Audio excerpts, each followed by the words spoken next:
और इसी बीच रायपुर से अगली बड़ी खबर मिल रही है, जहां छत्तीसगढ़ में अब तक ठंड की शुरुआत नहीं हुई है। कुछ इलाकों को छोड़कर रात में भी गर्मी और उमस पड़ रही है। अगले 3 दिनों में पारा गिरने का पूर्वानुमान लगाया गया है। डोंगरगढ़ में तापमान 32.5 डिग्री सेल्सियस दर्ज किया गया है।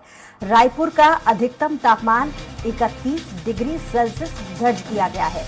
यानी अब भी दिसंबर नजदीक है, उसके बावजूद अभी तक छत्तीसगढ़ में ठंड की कोई दस्तक नहीं हुई है।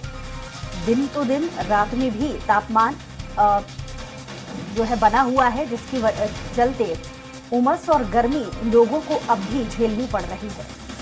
तो छत्तीसगढ़ में अब तक ठंड की शुरुआत नहीं हुई है। कुछ इलाकों को छोड़कर रात में भी गर्मी और उमस का एहसास लोगों को हो रहा है। अगले 3 दिनों में हालांकि ये उम्मीद की जा रही है, पूर्वानुमान लगाया गया है कि थोड़ी ठंड जरूर पड़ सकती है।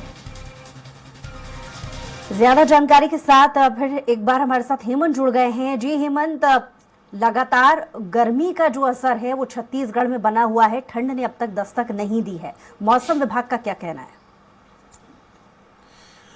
देखिए बुसरा, नवंबर का जो महीना है वो अब खत्म होने वाला है और इसी के आसपास पूरे प्रदेश में अच्छी ठंड होती है।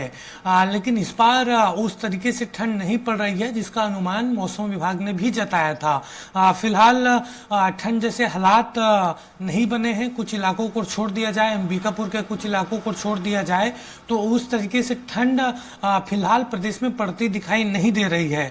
मौसम विभाग ने हालांकि आज से अगले 3 दिन तक न्यूनतम तापमान में गिरावट की संभावना जताई है। यानी न्यूनतम तापमान में अगर गिरावट होती है तो ठंड भी बढ़ेगी।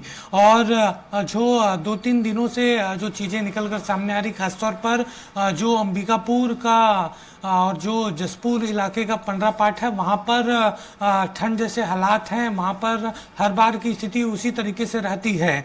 और सबसे ज़्यादा जो अधिकतम तापमान है वो 32.5 डिग्री सेल्सियस डोंगरगढ़ में दर्ज किया गया था और सबसे कम न्यूनतम तापमान 13.8 डिग्री सेल्सियस अंबिकापुर में दर्ज किया गया। अंबिकापुर मैनपाट से लगा इलाका है, वहाँ पर इसी तरीके की स्थिति रहती है।